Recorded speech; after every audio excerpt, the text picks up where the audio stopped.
2008 жылғы Нобель сыйлығының лауреаты француз вирусологы Люк Монтаньер коронавирус лабораторияда жасалып шыққан дейді.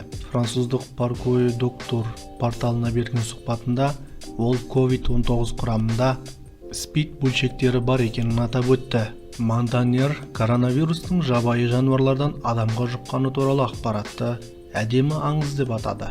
Оның ойынша вирус Ухан лабораториясында жасалған. Вирус 2000 жылдардың басынан бастап дамыды деген Монтаньердің сөзін CNews жариялаған болатын. Монтаньер вирустың геномын зерттеп, оның адамның иммун тапшылығы вирусымен байланысын анықтаған алғашқы адам емес. Бұрын осыған ұқсас зерттеуді үнді ғалымдарының бір тобы жариялаған болатын.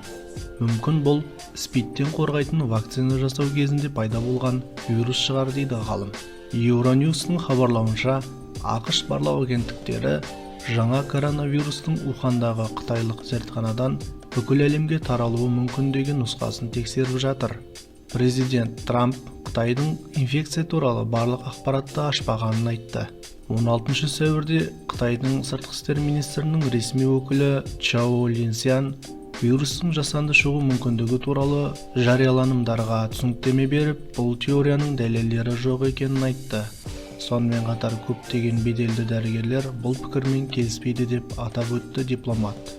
Жаңа коронавирустың пайда болуы мен таралу жолдарына қатысты Қытайдың ұстанымы айқын.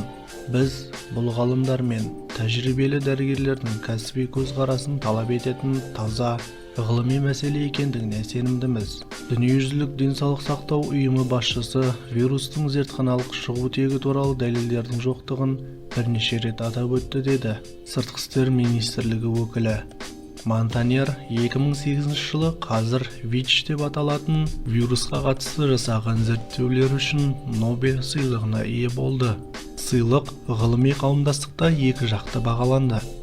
Өйткені шамамен сол уақытта американдық Роберт Галло сол вирусты тапты.